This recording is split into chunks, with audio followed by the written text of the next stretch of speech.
Zillow presents A Better Bargain for Responsible Homeowners with President Barack Obama. Now here's your moderator, Zillow CEO, Spencer Rascoff. Welcome, and thank you for joining us today. Zillow is honored to host this unprecedented event and connect homeowners, renters, and prospective buyers with President Obama, who is ready to answer your housing questions. The housing market has come a long way in the last year, and we're all very happy to see most local markets bouncing back after the housing recession, with many homeowners freed from negative equity and sellers enjoying a competitive environment. Still, there are concerns about the future, and we've received thousands of questions over the last couple of days via social media. Today we'll pose some of these questions, your questions, to the President. I'm honored to welcome President Barack Obama. Mr. President. Great to see you. Thank you. Thank you so much. Mr. President, our first question comes from Andrew Houston in Gainesville, Florida. Let's watch his video. Good morning, Mr. President. My name is Andrew Houston in Gainesville, Florida, and I was wondering how you feel rising interest rates over the last 3 months are going to affect the housing recovery going forward. I was actually fortunate enough to refinance at historically low rates earlier this year, but I am still, well in excess of 30% negative on my mortgage. I'm wondering how these interest rates are going to affect the future value of my home. Thank you very much for your time. Well, it's a great question, and obviously, particularly in states like Florida, where when the housing bubble burst, it was very painful. A lot of people have been watching the interest rates and watching what are happening with home values. Just a little bit of historic context. What we saw in terms of the plunge in home prices in the midst of the Great Recession was something we hadn't seen in a very long time, and it hurt a lot of families. Home ownership is, the quintessential element of the American dream. It's what all of us understand when we say we want to have some middle-class security. And so what we did over the first 3.5, 4 years of my administration was throw everything that we could at helping homeowners who had seen their houses go underwater to slowly build back that equity. With the help of the Federal Reserve, interest rates came down. And as you said, Spencer, what we've seen is healing pretty much across the country when it comes to the housing market. We've also seen a lot of refinancing activity, in part because we modified some administrative rules so that folks who had government guarantees could refinance even if they were underwater. And it saves people a lot of money, up to $3,000.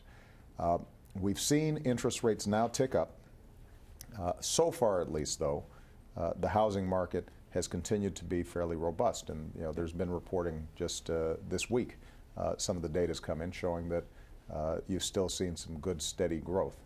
But I think that all of us recognize that it is still a soft housing market, in part because it's still a soft employment market. There's still a lot of folks who are out of work.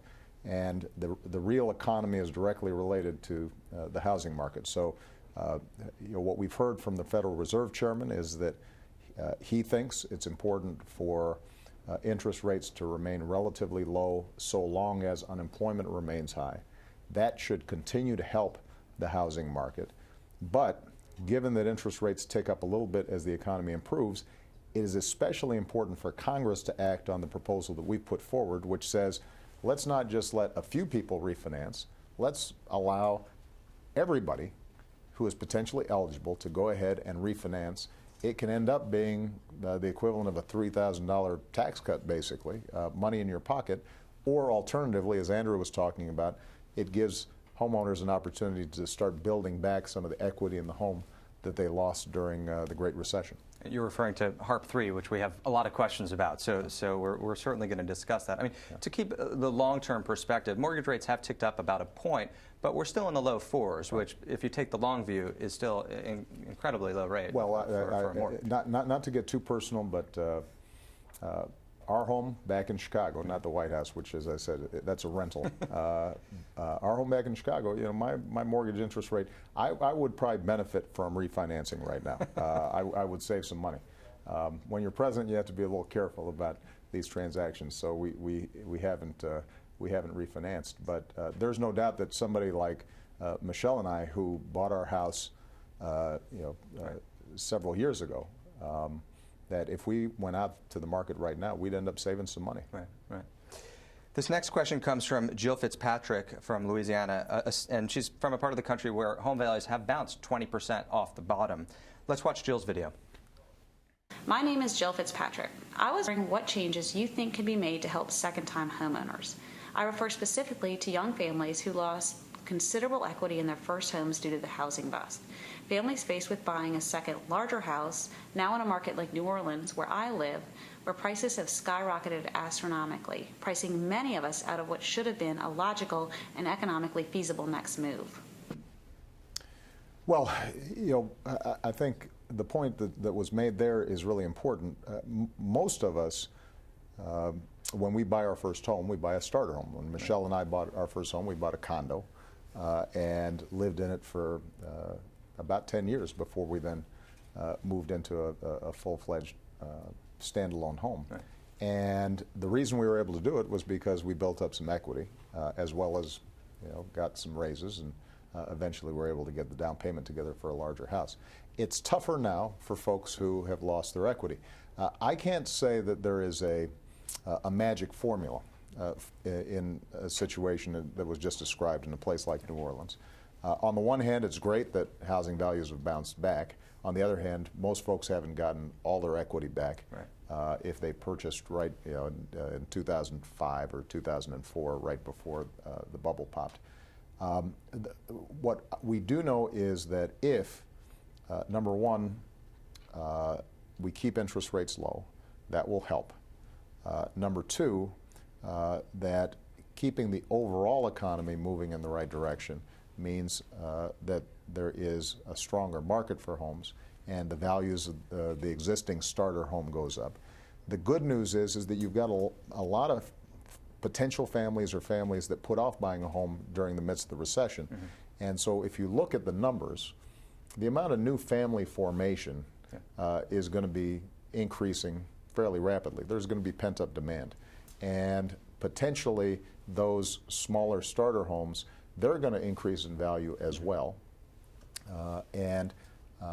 One of the things that we've been looking at is finally how can we make sure that more people whose homes are still underwater can potentially benefit from the refinancing programs that we talked about. All right, so that's a perfect segue to the next question, which is in fact about HARP 3.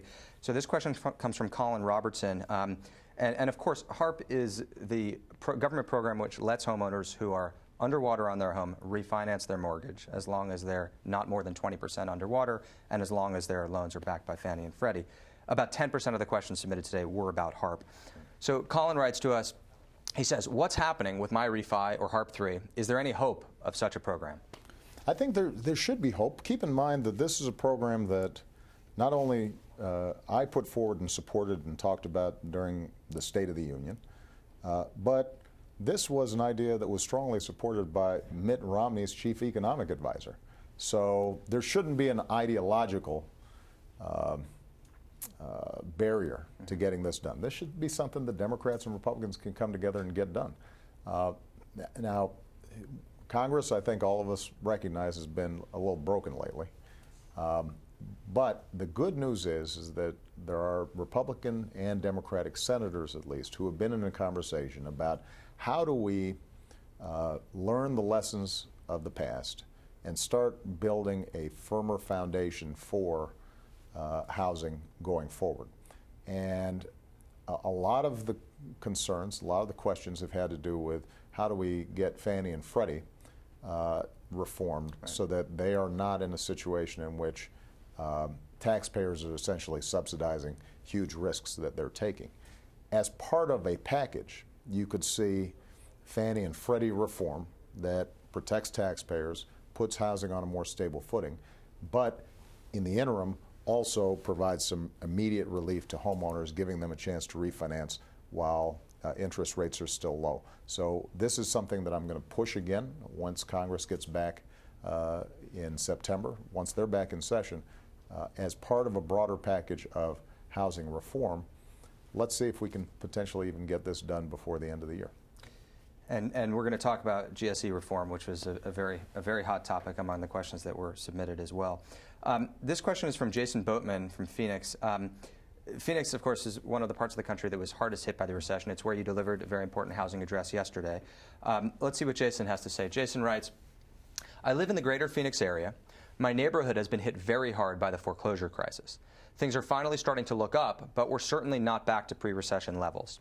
How is the administration planning to help homeowners in areas like Phoenix regain our footing? Well, there were some areas like Phoenix, like Las Vegas, parts of Florida that had been especially hard hit. So in the immediate aftermath of the crisis, one of the things that we did was to get a special fund allocated to those states specifically to help some of these communities. In some cases, it meant more hands-on help and counseling for homeowners in these areas. In some cases, it was a question of states or local communities finding ways to get some of the foreclosed properties off the market, or at least stabilized so that they weren't depressing adjoining properties. And we are continuing to work with the mayor of Phoenix, the mayor of Las Vegas, those communities that have been especially hard hit.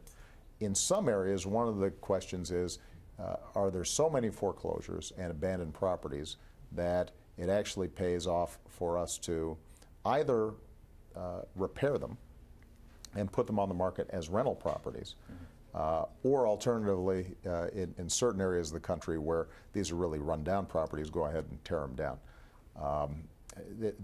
The advantage of putting these on the rental market is obviously if somebody's living in them, they're more likely to maintain them, and it creates the kind of atmosphere in the neighborhood that allows property values to go back up. And we've got a lot of creative programs like that.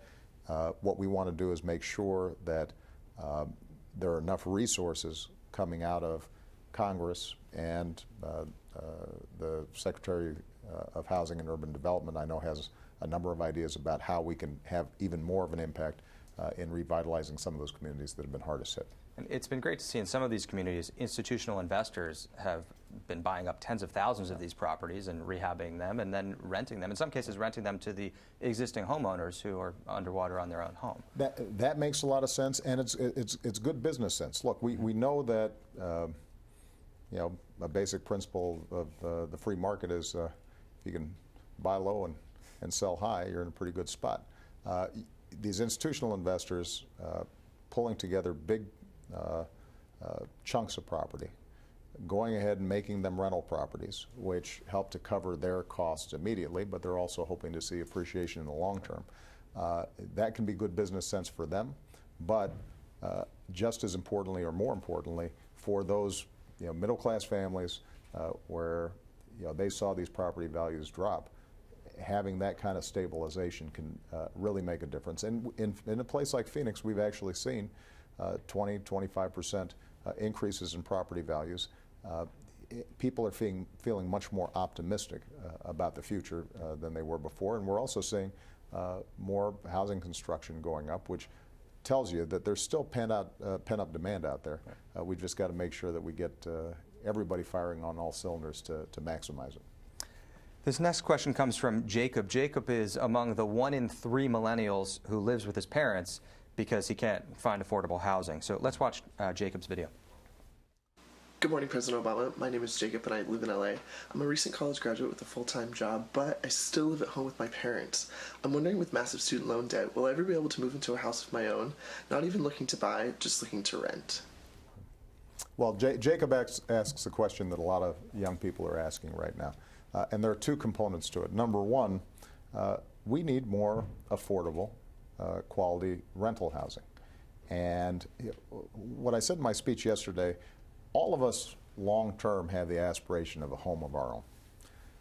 But in a lot of markets, renting is a great option, especially if you're still young. And so as we look at the various housing proposals that I've put forward,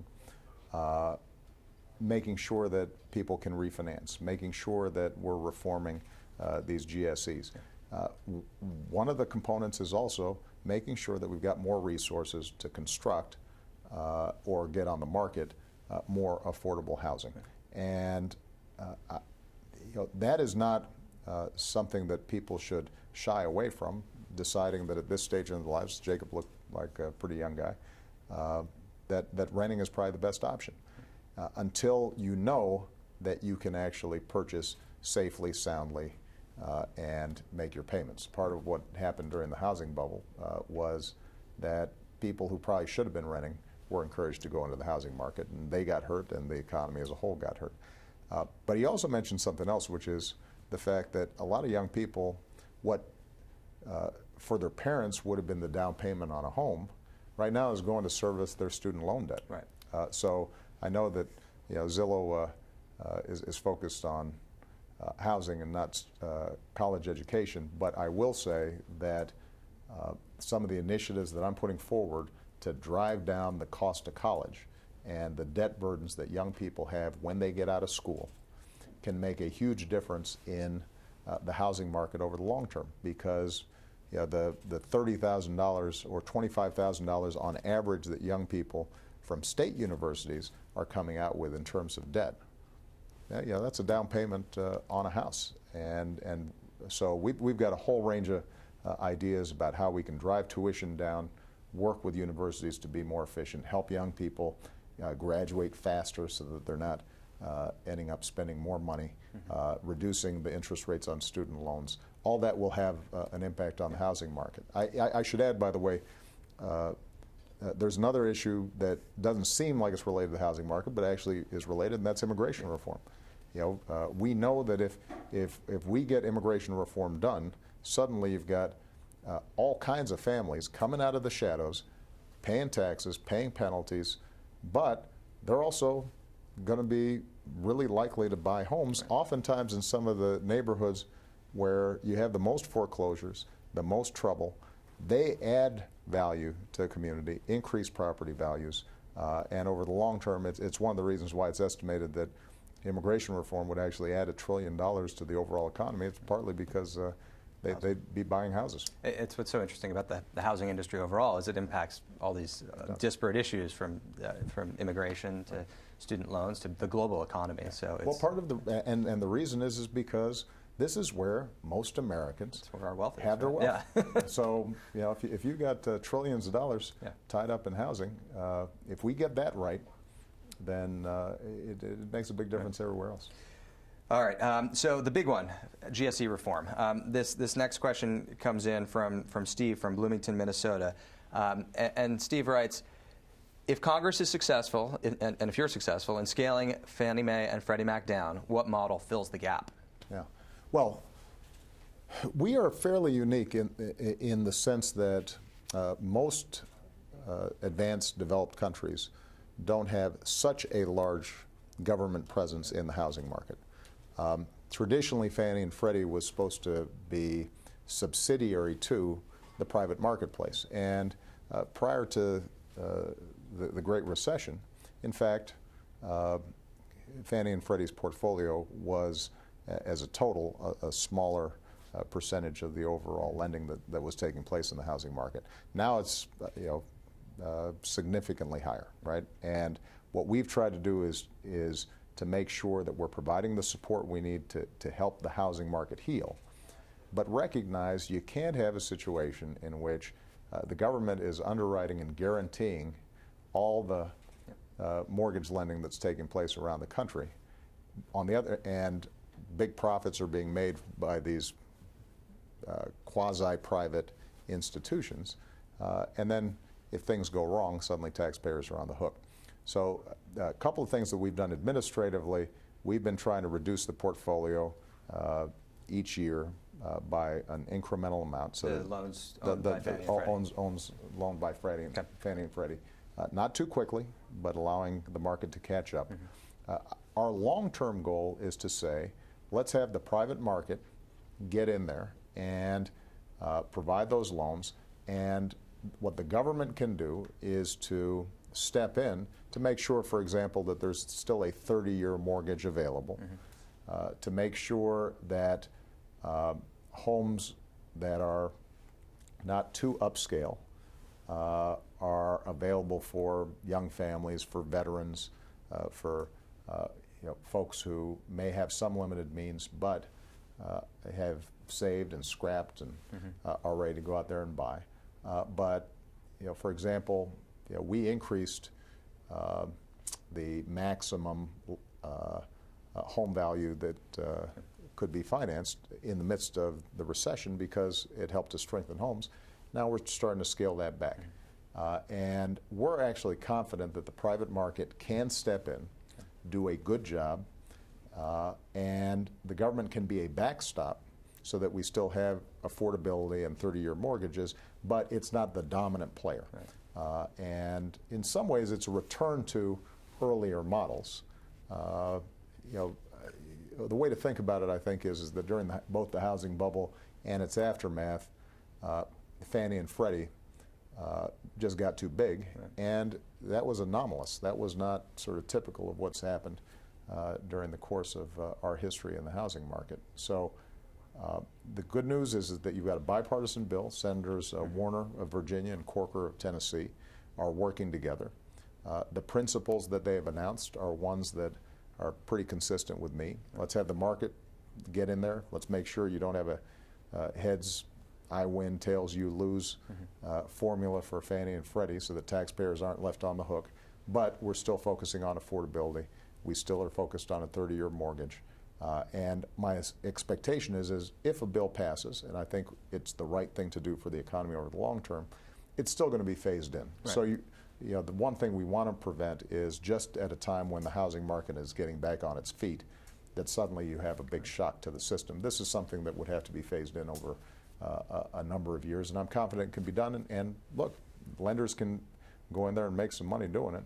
Right. In fact, you could argue that part of the reason why a lot of first-time buyers or well-qualified buyers are having trouble right now is that a lot of lenders are worried that Fannie and Freddie and the government-backed loans may end up squeezing them if, for some reason, buyers aren't making their payments, and so they're tightening up their status, and that the market might be willing to take more educated risks about the market if, in fact, you had the private sector back in there. Right.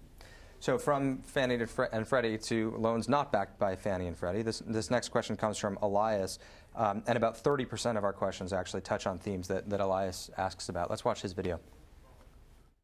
Mr. President, what help is available for homeowners who are looking to refinance but don't have their loan backed by Freddie or Fannie? Thank you.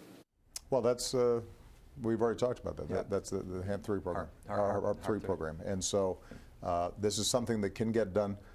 Keep in mind, by the way, this would be good for the entire economy. Yep. Because some of the money would go back to building equity, but some folks would decide, they're going to buy a new laptop for their kid who's going off to college, or they'd end up using that to help finance a new car, and as a consequence, the entire economy would be more likely to pop, which in turn would help the housing market and help home values. So tell Elias to root for HARP 3. Well, don't just root for it. Everybody who's on Zillow, there's no reason why you shouldn't contact your congressman and say, why aren't we doing this?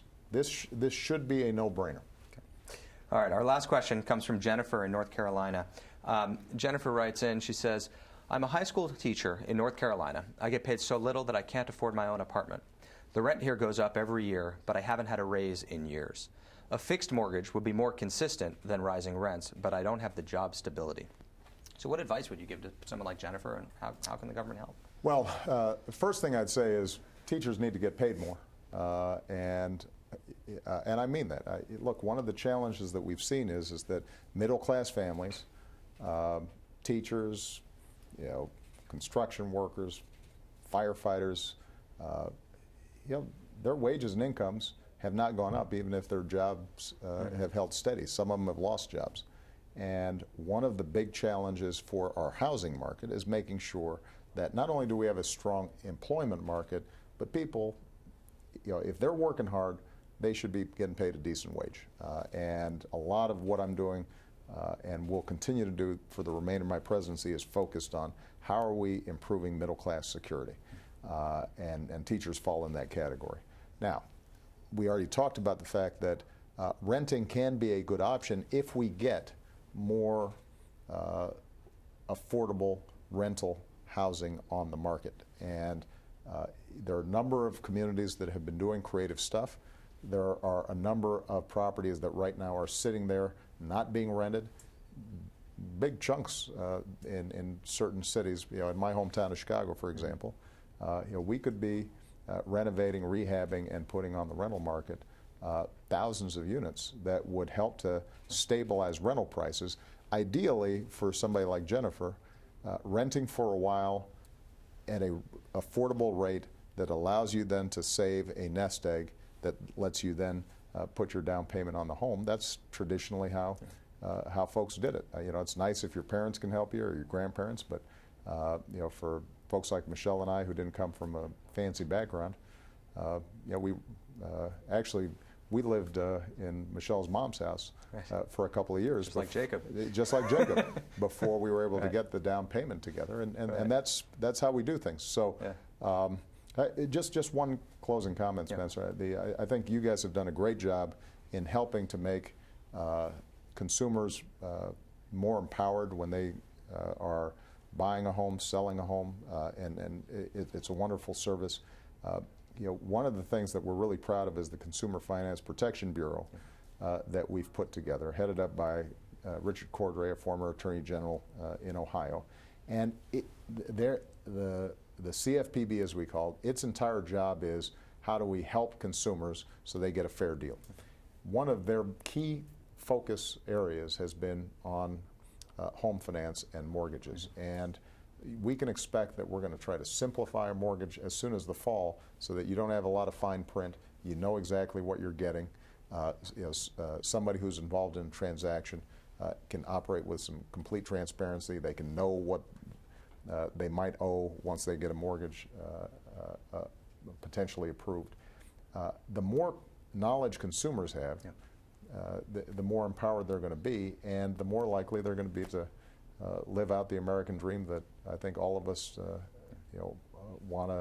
want to see, not just for ourselves, but for our kids and our grandkids. And we have been big fans of what the CFPB is trying to do with mortgages, and we've actually been working with them and giving them comments on it. So Zillow is all about transparency of information, empowering consumers, and so certainly if we can make it easier for people to understand the complexities of a mortgage, then that would be great for the country. So, absolutely. Well, you guys have done a great job. Well, thank you. Thank you very much, Mr. President, and a big thank you to the thousands of Americans who submitted questions. I hope this conversation answered a lot of them, and Zillow is honored to have hosted this event. Thank you.